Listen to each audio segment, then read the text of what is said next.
Hi friends and friendly subscribers, welcome back to my channel. This is Inner Hill Tarot, and today we're going to unbox, sign and flip through this new Spears of Heaven Tarot by Elliot Baum, George Hopmeyer and Fifth Tanner, and it comes from, I believe, Hay House, and I think it's a new deck. I'm so excited by this because I was looking forward to have it on sale for several months now, and finally it came out.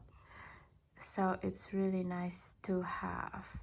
This is nice box as well. It said don't resist the call of the voids. It's really nice, but the box itself has already a little bit less than perfect, let's say it like that, but in overall it's quite nice box for mass market, because you know, like all Hay House boxes, they are very compact now. I really appreciate that more and more publisher doing the box like this, because yeah, if you work with a lot of tarot decks, you kind of need the space, and to have a big guidebook, it's nice, but I think sometimes it's also too much. I'd rather to have a nicer cardstock than like more elaborate guidebook actually. So let's see what is this about, this deck. So it is from, oh, you cannot do very close like this. I'm going to do it like that. Yeah, so this is like 2023 by Kosa Creation, published in the United States, printed in China.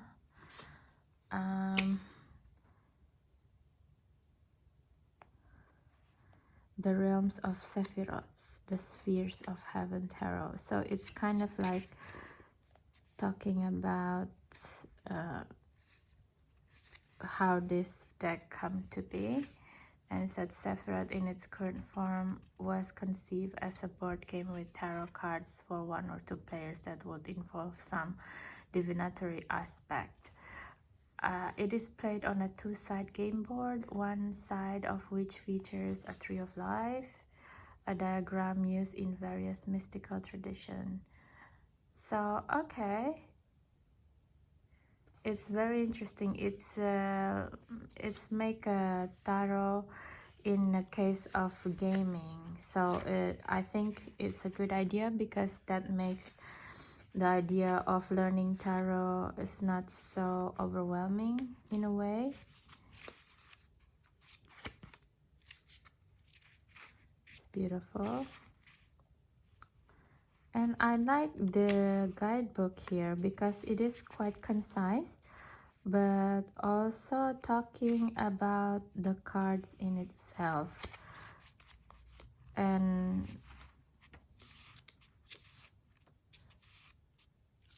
it's nice to have a concise explanation like this without going overboard or too little kind of thing. What about the spreads? The spread is very generic, and they're talking about this hidden isle of Dioscordia.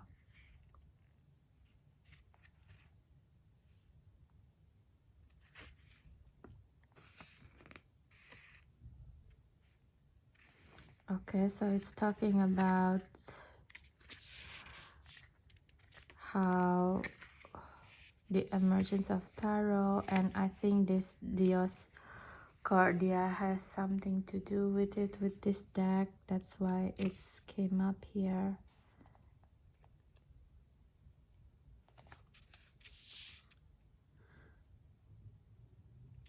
So it's kind of giving, my impression is, because the deck is saying about doing tarot as a game board, and it seems like it says it came from this island, the hidden isle of Dioscordia, and the short history of it. Okay, that is kind of a little bit a different take on tarot. And these are the people who created the deck. it looks fun to me as a game. So let's do the silent flip through. Oh, look, it looks like I have two different cards here. Okay, 5 minutes in, let's do the silent flip through already, lady. Yeah, I'm sorry guys, sometimes I'm just like all over the place too. We'll see if there's a significance. Maybe this is the minor arcana with the gray edges and the major with the ones on the white edges. I don't know what it is. So anyway, from here it looks very clear. It's different edges. Anyway, strange. Anyway, enough of that. Let's really have the silent flip through. Enjoy it, guys.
I think I'm gonna change strategy.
Okay guys, we just finished doing the silent flip through of this beautiful The Spheres of Heaven tarot, and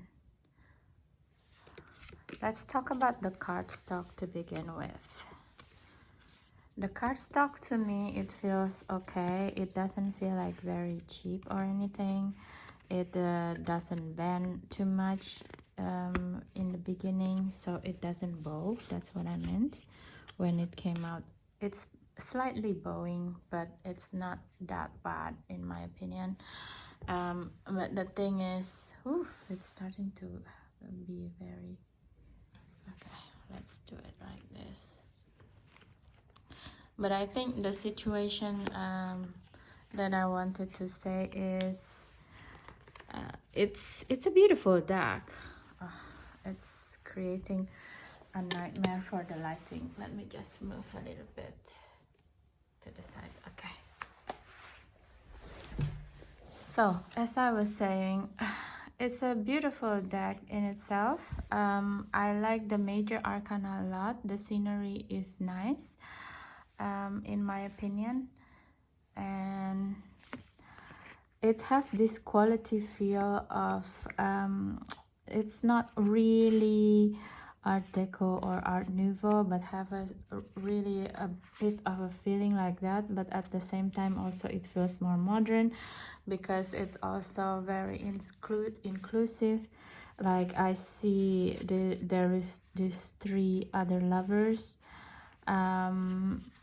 It's very lovers of like gay couples, I believe, here, or transsexual lovers.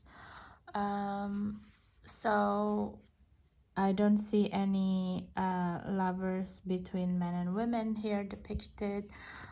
Only men and trans community people, basically. So it is a little bit weird for me not to have like a women depicted in here, but it is what it is. It comes with the deck.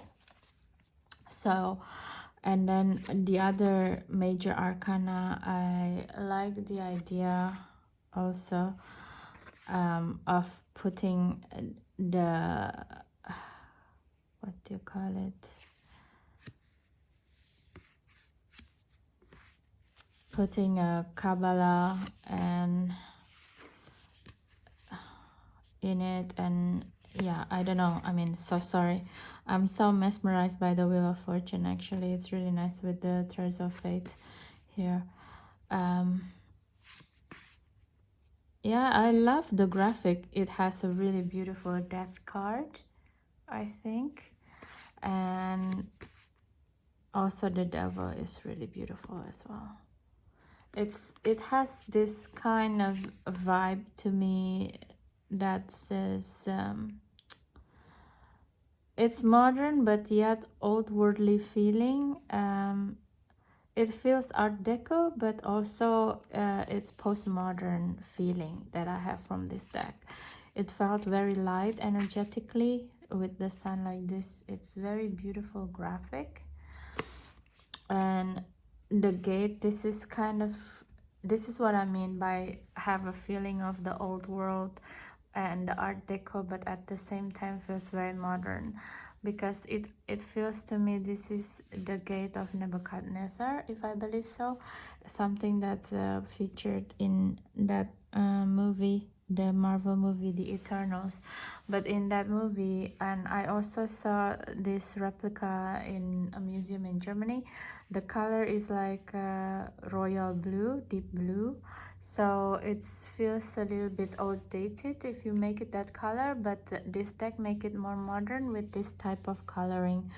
And the pose of this soul in the gate is remind me of how a lot of people posing in front of a gate like this in Ubud in Bali, or in Uluwatu, or Bali in general, you know. So it does feel like a interesting, for me it's interesting take on the judgment card. That's the gate also. Hebrew letters, that's what I meant, not Kabbalah, sorry, the word is escaping me. And I believe all the major arcana have Hebrew letters on it. Is it? The sun doesn't have, I don't think. The moon, oh yeah, they have the Hebrew letters. So it's very interesting to me, the major arcana.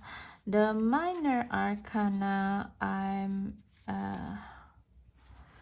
I have a little bit of a hard time, to be quite honest, to see this as a minor arcana, because for example, like the suit of wands here, it felt a little bit of like pentacles to me. So it's not very wandy. Is that a word? It's not very straight or something like that. So it's kind of giving me the idea, a new idea to see of wands, you know. So an idea or of passion is not probably something that goes straight in a instant, but probably goes through a lot of thought process or a lot of different branches. So for example, you want to do photography, or you want to be a tarot cards designer, for example. But to do that, you have to understand what images means, and to do that, you have to understand what is tarot actually means. Otherwise, you just kind of like putting things together that has no meaning, basically, maybe. So that's I kind of have a feeling of that in this one suits. It's like passion, yes, passion, but it starts with many branches and it's not as straight. It's like how a plant would do, basically. And yeah, it looks very modern, the depiction of the courts cards. And from all of the court cards in minor arcana, I don't feel a lot of feminine presence, to be quite honest. So is it actually supposed to be a card deck for the gay people and transsexual people? Because like again with the page, the queen, it also doesn't feel very feminine.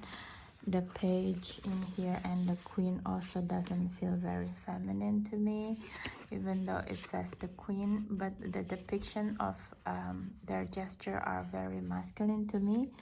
So I think it's very genderless deck.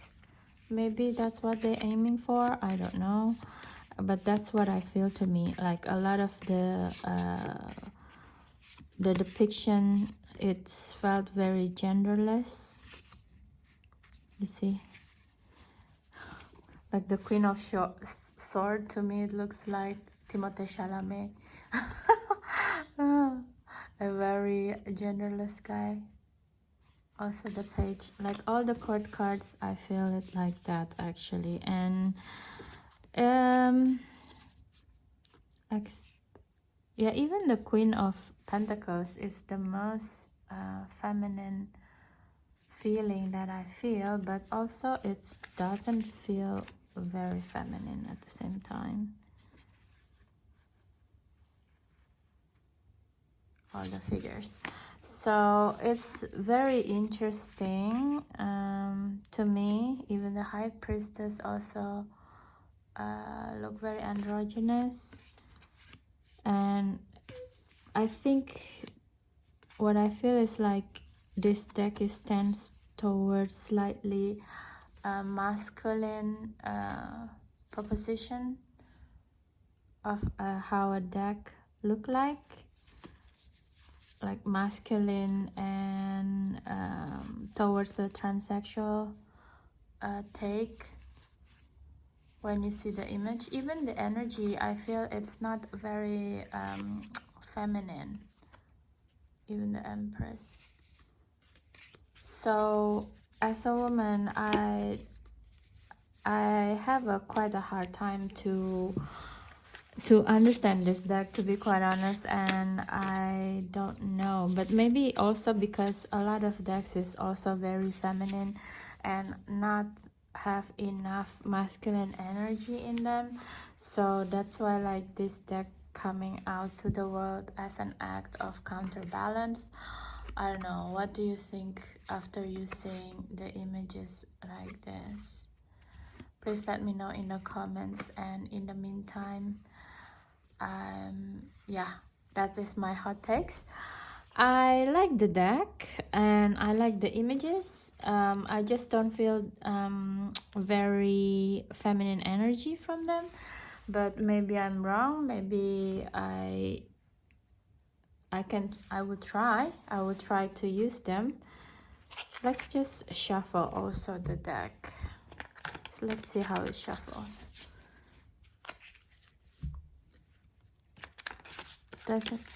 It shuffles okay, but it's not for riffle, I think. It's a bit stiff for riffle shuffle. It doesn't shuffle badly. It's quite nice. So let's ask the desk. Who do you want to show up? So they come up, Four of Swords. Who would you like to show up for Four of Swords? Can you?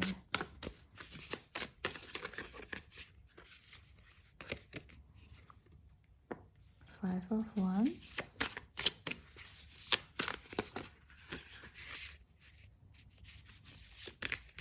So this is how it shuffles.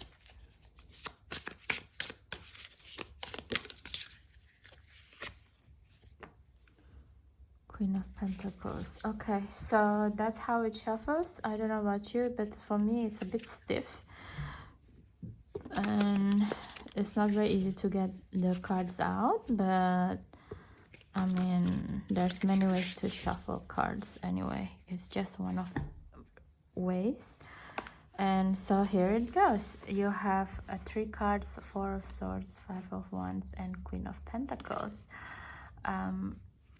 coming out from the deck. And yeah, it feels like this deck serves to give our mind a break and from a lot of this talking about gender and all of these ideologies and stuff, and focus on the material that is given and work together as a community of human beings in a global way, you know, like let's work together and make it a harmonious world. Such a beautiful message. So thank you guys, and please share, comments, and subscribe if you like this video, because your comments is always helpful for me to keep the channel going and to make me also learning from you, from your comments, and also from the algorithm. Thank you so much if you do so. That's really helpful my channel to keep on growing. And have a good day and night whenever you are watching this video, and see you in the next one. Bye bye.